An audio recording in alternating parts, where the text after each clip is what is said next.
It's shaping up to be the best summer ever for the Utah Hockey Club. Some great news on the draft front, plus our grading continues with the young guns of the squad. Stay tuned. This is the Locked On Utah Hockey Club podcast.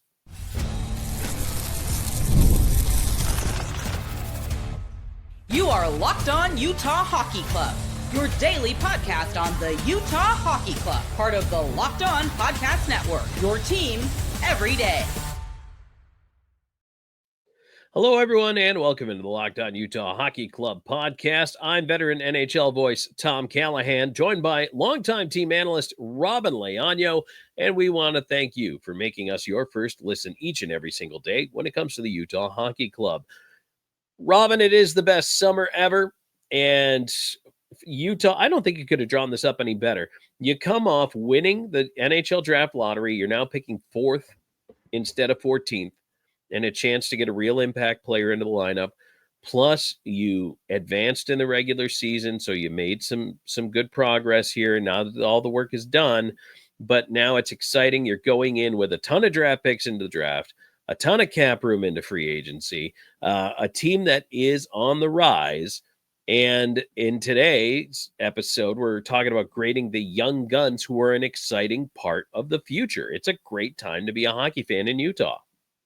Oh, it very much is a great time to be a hockey fan in Utah. All this going on, such a promising future going on for, as you mentioned, with this club. A playoff berth is probably around the corner. I think if everything goes correctly. But I will say that said, Tom, that even though I know Bill Armstrong is excited, and as we talked about in our initial reaction, our quick reaction after the draft lottery. But I also think now that that's kind of out of the way, I think now we know what the place that is and where Utah is at. I feel like there's a decent amount of pressure now on Bill Armstrong going into this offseason to make all the right moves. And this is not to rush it. Again, we're not expecting him to kind of just go guns blazing and go all in, but and I think that's kind of what the pressure is. It's like, all right, how are you going to treat this? How are you going to react? There's a lot of theories about how to build hockey teams. You draft, you have a full cupboard, you have prospects, you develop from within. That's ideally the way you get it done. Other teams that have drafted well get into a window and then add through free agency to keep that going. I've never seen a team that was bad just go to free agency and hit home run after home run and then win a Stanley Cup off that. You have to draft well. You have to develop well.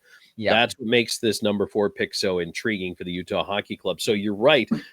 From the moment this pick was announced to Utah, there is pressure to do the right thing with it, whether that is selecting a player or it is moving that asset for NHL-ready players who can step in and help you right now.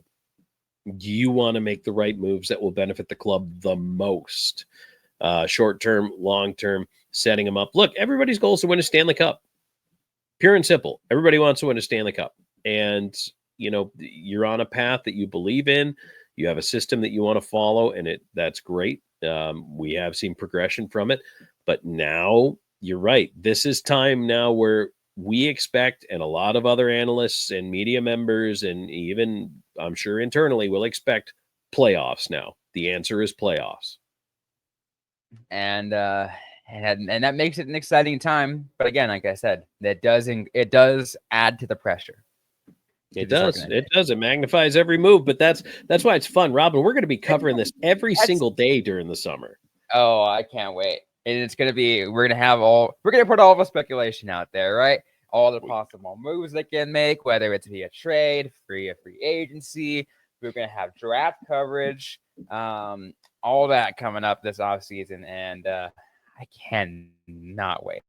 Also, the return of Mailbag Monday. That's coming up. And Mitch Marner Fridays, otherwise known as Free Agent Fridays. I know we're going to look at all the pending free agents, maybe even some not named Mitch Marner, about why they would end up in Utah. We're going to talk about those. So those are all coming your way. And we're going to continue our series of grades here. We're grading the young gun. So, Robyn, we set the bar basically 24 and under.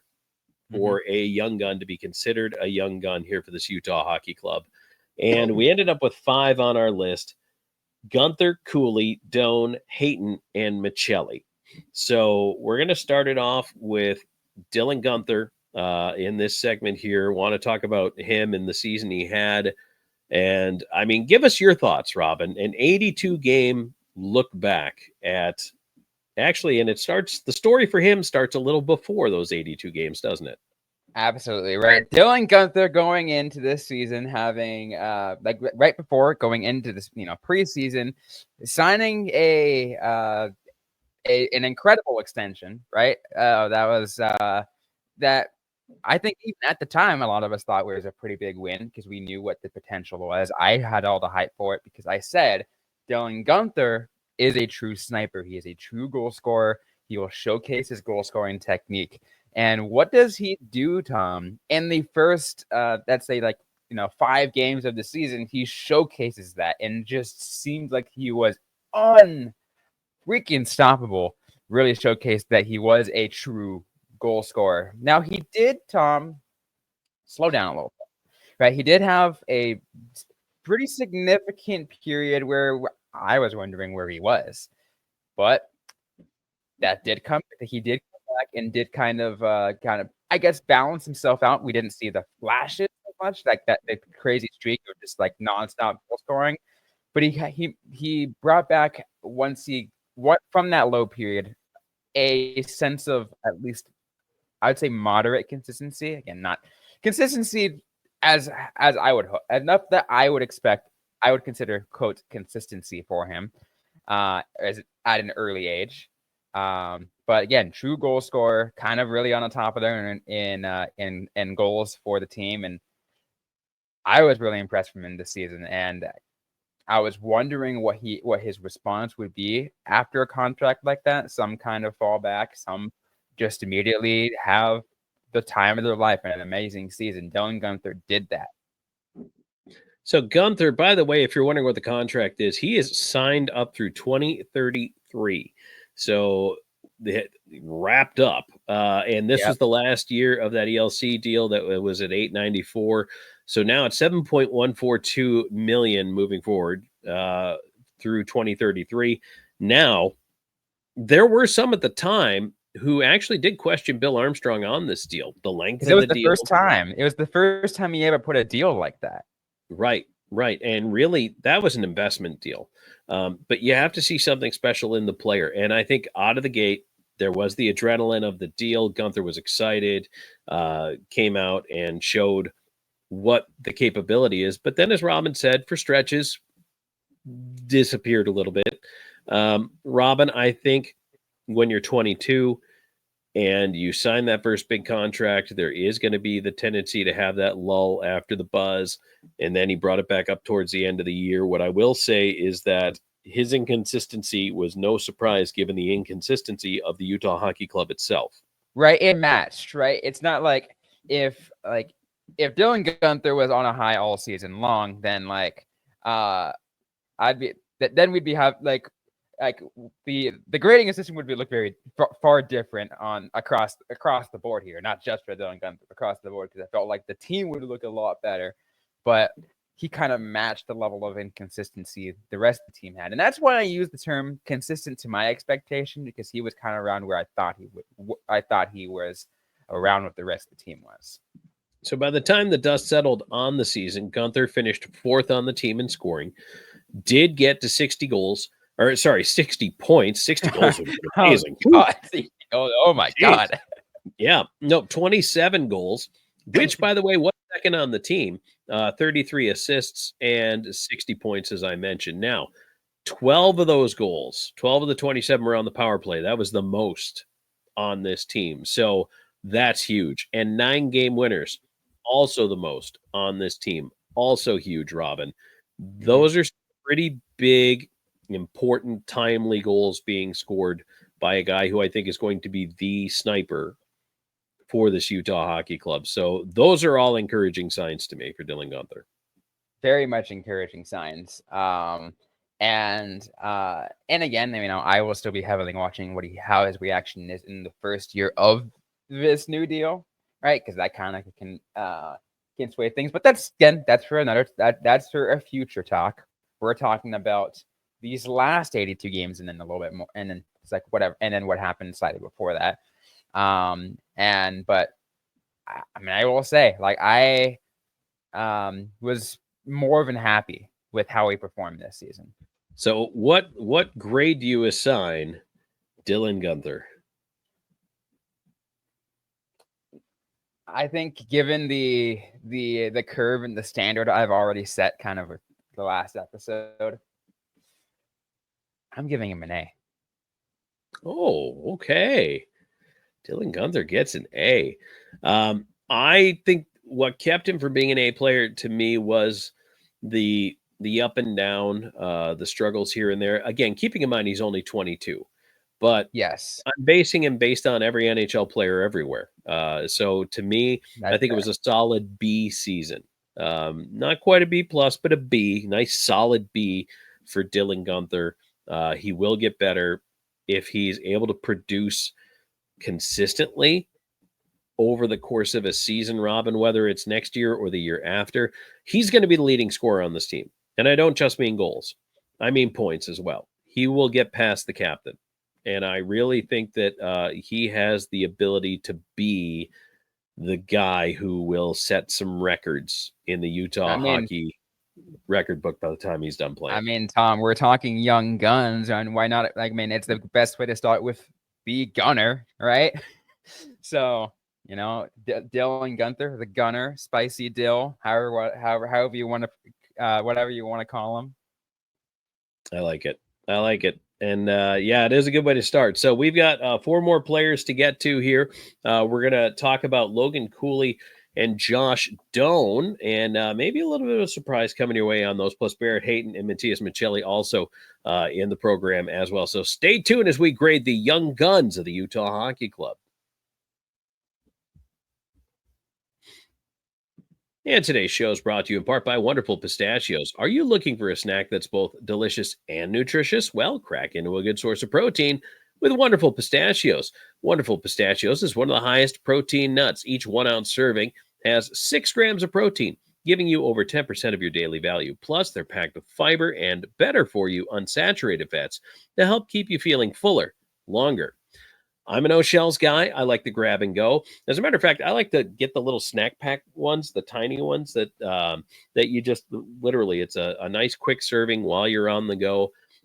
If I keep a bigger bag, I keep the bigger bag in my desk drawer at work. But for on the go, especially travel, I just pull one out of my bag. Quick snack, everything is fantastic. And the best part about it is if I'm starting to feel a little bit of a GER, all I do is I just knock down a packet of the Wonderful Pistachios, and it fills that void, gets me on and with my day, and makes me not hangry. I'm not as cranky. So, and they taste great too. So absolutely love the little, and plus the variety pack. That's also where it's at. Get you a little bit of everything in there. So get snacking and get cracking with the snack that packs a protein punch. Visit wonderfulpistachios.com to learn more.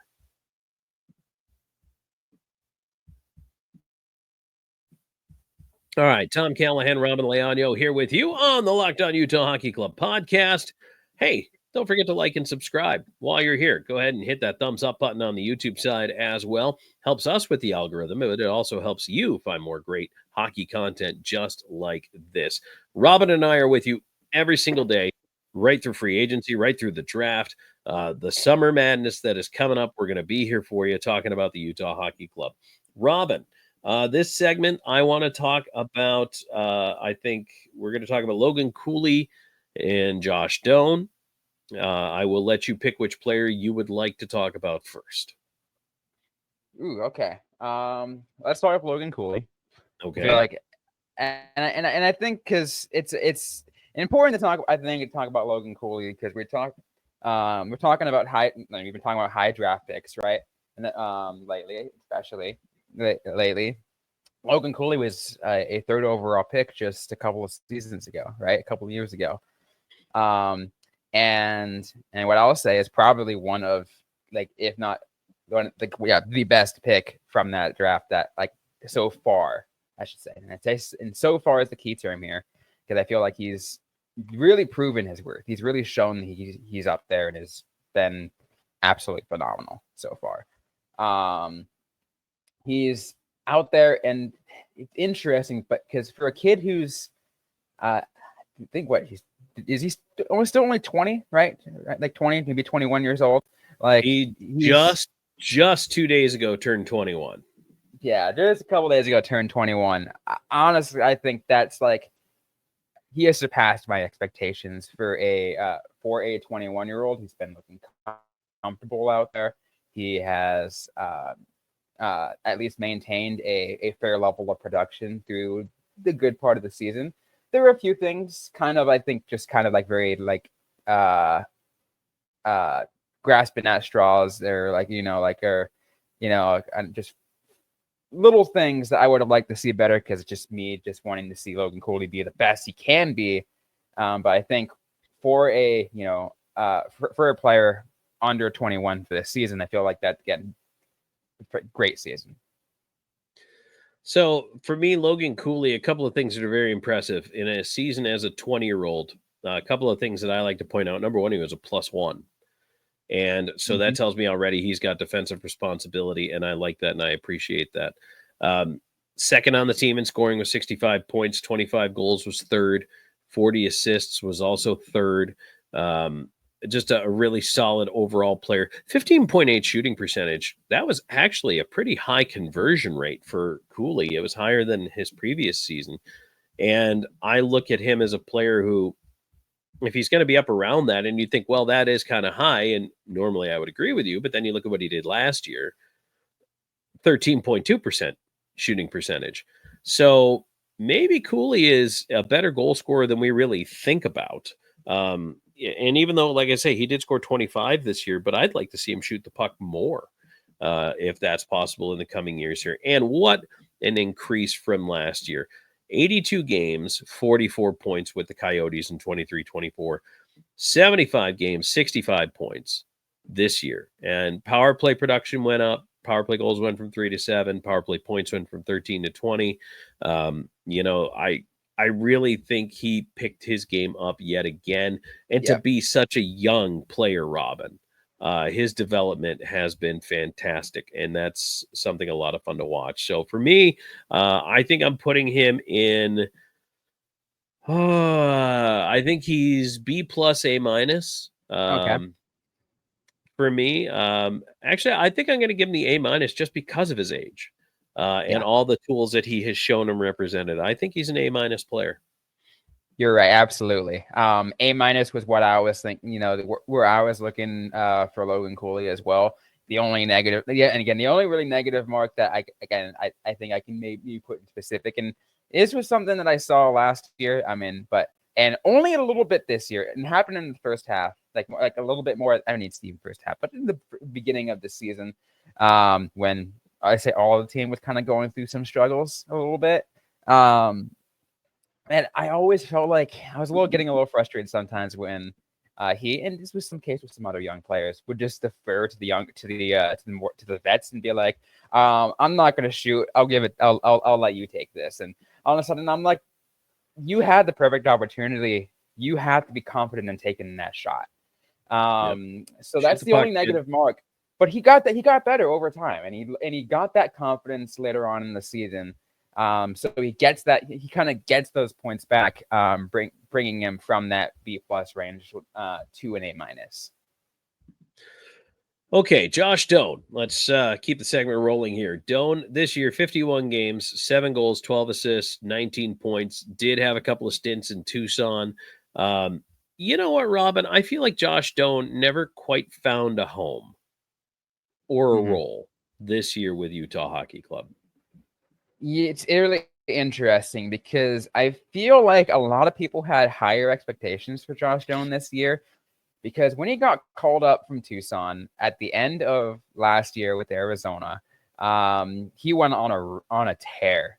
He looked like he was ready just to make an incredible break into the NHL and was going to make some noise.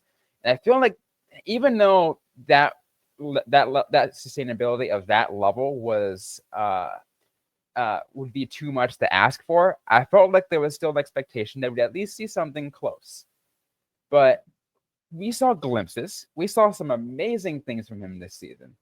But I feel like the inconsistencies were there. I think a little too much from him. I felt like he couldn't find enough comfort with this squad yet, and a full season, close to full season capacity, because he said he still spent a decent amount of time in Tucson. But I said he did fine, just not as good as I'd liked him to be. I think maybe a little more time in the AHL this year might have helped, but of course, injury situations being what they were, Doan was probably up a little more. You know, you reminded me. It really did upset me that they didn't paper transaction at the trade deadline to put him eligible for the Calder Cup. And imagine what an impact that could have potentially made of him in the Calder Cup making another playoff run. Yeah, I think that he's a guy that, number one, has a pretty big legacy within this organization to live up to as it is, just having the name Doan. But number two for me is I think Shane is still finding his game and his identity as a pro player. And Josh, I think part of the problem in a way was having such a good end of the season in 23-24. You know what I mean? Because then it puts more weight on you. All of a sudden, everybody's like, oh, well, here he comes. And instead of just finishing off with a couple of points here, a couple of points there, no, actually did pretty well down the stretch. And now the expectations were magnified. Yeah, it was a little bit there. And I feel like, I also understand the tear he did go through at the end of last season. I mean, we all knew what was going on at that time, right? We all knew the rumors that started. And at that point, he kind of wanted to I felt like he just wanted to leave Arizona with a bang. He kind of wanted to show that he loves Arizona, and he'll always love Arizona, but also kind of wanted to give an impression to the Utah fans, because probably he already knew that was coming too. Yeah. Yep. And he's got one more year on his entry-level deal, just like Logan Cooley does. So we're not worried about the contract status of either one of those players for next year. Gunther's wrapped up for a long time. We're not worried about those guys either. So those are good. All right. Pronouncement on a Josh Doan grade. What say ye? I'm going to give Josh Doan, I'm going to give him a B-. Okay, that's I was going with a solid C, and I was thinking even maybe a C-, but I think C is average.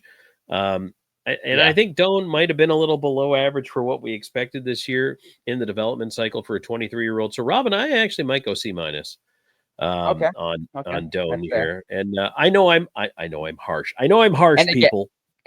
And again, and keep in mind, Tom and I have different grading systems. I'm grading on a little bit of on a little bit of curve, understanding kind of like where I had the overall team grade, which was lower, and I'm kind of using that as a baseline. Even though a lot of these are higher, I'm kind of setting that as still as a sample for me. It's an interesting system I have, but we're both, as it shows, Tom and I are different. Tom is just mean, I guess. That's how it goes. So. It's all right. I mean, and I was trying to put it in the nicer way. Yeah, no, and that's what you do. That is the charm and the magic of Robyn. That is why people love this show so much. And I got to be a little bit of a counterpoint. Somebody's got to be the surly cuss yelling, "Get off my lawn." That's me. And I don't mind that. It's fun. All right. We're going to talk about Barrett Hayton and Matthias Maccelli, and then we're going to wrap things up here as well as we grade the young guns on today's Locked On Utah Hockey Club podcast.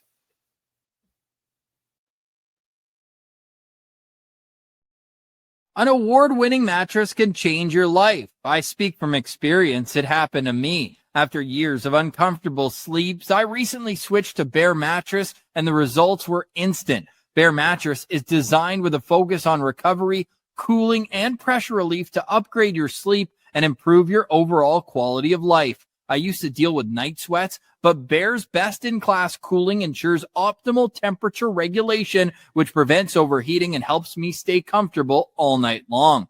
Bear offers a wide variety of mattresses, but to get the right one for you, take their sleep quiz that matches you to your perfect mattress based on body type and sleep preferences. Go to bearmattress.com and use promo code LOCKEDONNHL at checkout to get 40% off site-wide. This offer is not available anywhere else. You have to use my promo code on the very last page of checkout to get this discount. That's bearmattress.com. Use my promo code LOCKEDONNHL to get 40% off site-wide. Bearmattress.com, promo code LOCKEDONNHL.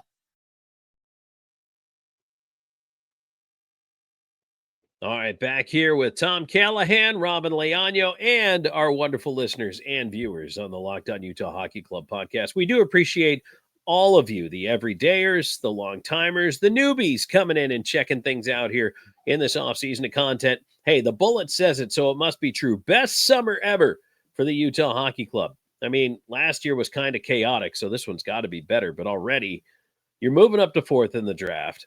You have cap space. You have plenty of draft picks, Robyn. There's so much to like. Plus, we're talking about these young guns. There is a lot to like with these young guns, but not everybody is perfect. And I think in this segment, we're going to start with Matthias Maccelli. Mm-hmm. Things just didn't ever seem to mesh this year. And I remember, Robyn, back in the preseason, you especially were excited to see what Maccelli was going to bring. And I was so excited for Matthias. What happened? Man. You know, and I think the unfortunate thing is, and the short answer is, I don't know. Like, I was like so high on him, and he had, like, we've seen the offensive prowess and the overall excitement that Matthias Maccelli can bring from his last season with the Arizona Coyotes, the previous couple of seasons with the Tucson Roadrunners. And I'm like, oh my God, this kid's going to do some amazing things in just a few years. Going into this first season with Utah, I had high expectations for him still. And I'm like, okay, I know what I know what he is. I've seen him play in person. And the stats don't lie. He's going to do well. And nothing lined up. He just didn't play his game or whatever it was. And honestly, you can even tell, you can even see, like, he wasn't even happy with how he played this season. I mean, and Robyn, the numbers bear out why you were excited. 22-23 with Arizona, 64 games, 49 points. 23-24 with Arizona, all 82 games, which is also great. Mm-hmm. And then 17 goals, 40 assists, 57 points. So up the production again. And then this year fell off a cliff. 55 games, 8-10 for 18 points, minus 13. Barely any power play time. Time on ice dropped from 16-14 last season to this season 13-44. And only 55 games is the other part of that. I mean, Maccelli was in and out of the lineup, never really seemed to catch the magic. Robyn, was part of this maybe not getting the trust from the coaching staff? Was it the performance of the player? There's a lot of variables here. And again, as we try to figure out what the difference was this year, I mean, we scratch our heads and maybe we don't know. I think it's maybe it was with how unstable the whole roster was. Maybe Matthias Maccelli couldn't find a footing with his line mates, and because it kind of there was a lot of shuffling around, right? You know, the coaching staff had to make a lot of shuffling around because there were, yes, most of the injuries were on the blue line, but even still, there had to be a lot of moving around parts on in the forwards as well. I mean, we saw a lot of different line pairings, and Maccelli being a part of that was definitely showcased. Maybe he didn't gel well with who he played with, and maybe that's the reason, right? Maybe that's kind of why he didn't find it, and then all of a sudden, he gets the short end of the stick, and because he's not playing well, maybe the coaches are like, all right, we're going to cut back on your time because, well, these guys are. And that's a part, and that's a part of it. Now, I will say, Matthias Maccelli had a small handful of games where we saw what he could be. But the issue was those small handful of games are severely outweighed by the games that we saw that he was completely absent. Yeah, and obviously at the end of the year, the kind of locker room clean out as everybody's leaving didn't leave a great taste in anyone's mouth all the way around. So Maccelli, I think this year has to be a D for me. D for disappointing. And as much as I hate to say it, again, as I said, as I had such high hopes for Maccelli, and I think that's the reason why I'm without a doubt agreeing you on this one. I feel like a D is really the only fair grade I can and it's one of the lower ones I'm ever going to give on for this team. Yeah, and that's, well, I've already given 2 of them this year, so that I'm not afraid to go there. But that's fine. And A's are hard to come by. So if you get an A from me, you're doing a hell of a job. I'll tell you that. All right, let's move on to Barrett Hayton here as we wrap up our grading of the young guns. And so Barrett Hayton this season with the Utah Hockey Club, he just kind of squeezes in because Hayton is right at that 24-year-old mark, as was Maccelli. So this year in 82 games, 20 goals, 26 assists for 46 points. And that was a career high in points, assists, and goals. So just barely eclipsed that 22-23 season. Last year was a tough one. Only 33 games and 10 points. Hayton went through a lot last season. So to rebound and have a healthy year this year, where again, for the second time in 3 years, played in all 82, that's big. I like the durability. Robyn, we can ask the question about where he'll fit in moving forward, but looking back at this season, what were your thoughts? It's really interesting because I feel like in an interesting way, like there were people that there was a sect of fans and media people who actually did pay attention to Barrett Hayton. Although Barrett Hayton, I still feel like went severely under the radar. Right? Not very many people paid attention to him because everyone was watching Logan Cooley. Everyone was watching Clayton Keller and Dylan Gunther and the player and the young, and as the rest of the one that were playing really well, as well as the disappointments as we mentioned, like Matthias Maccelli, as we just mentioned. And it kind of put Barrett Hayton in an interesting situation where he played considerably well to my expectations. He kind of was around where I thought he would be, but wasn't talked about as much. And I think that kind of put him in honestly a really helpful situation where no one really had to say anything truly bad about him. It's an interesting scenario for me. I liked how I overall like Barrett Hayton's performance, and I think he's certainly in the next few years going to find himself comfortable within I'd say ceiling top 6, but like most really like around that middle 6 center. So like right around there position. I feel like he is a good center. I will put that. He is a darn good center. So it's kind of interesting looking at some of the advanced stats for Hayton going through NHL Edge and just looking in on some of these things. There's some places where he clearly excels. Top skating speed, he's in the 85th percentile. Speed bursts over 20 miles an hour, 86th percentile. So he's a quick player. He's able to get places. Skating distance, 80th percentile. Mm-hmm. But kind of some of the disappointing ones, 81st percentile shots on goal, but shooting percentage below 50th. Top shot speed below 50th. So taking the shots, but it sounds to me like not as effective as they could be. 20 goals puts him in the 76th percentile there, and the offensive zone time at 42.9%, that's 86th percentile. So they're giving Barrett Hayton the chances.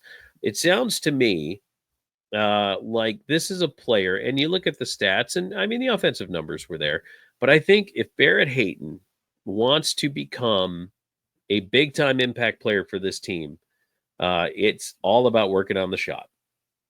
That's what it sounds like to me. I'd be ripping pucks at Sidney Crosby's dryer all summer long.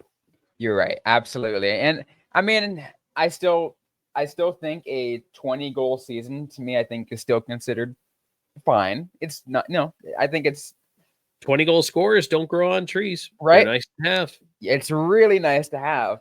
But you're right. I feel like if he developed the shot even more, like what could his ceiling be? Right? He could be a lot better. And I think you're right. And I think I was trying to find the right words of some of the things I did like about him until you brought up those stats. It's because of that, as you mentioned, because it's not really the shot, but it's his skating. Phenomenal skating. He is definitely one of the better skaters on this team.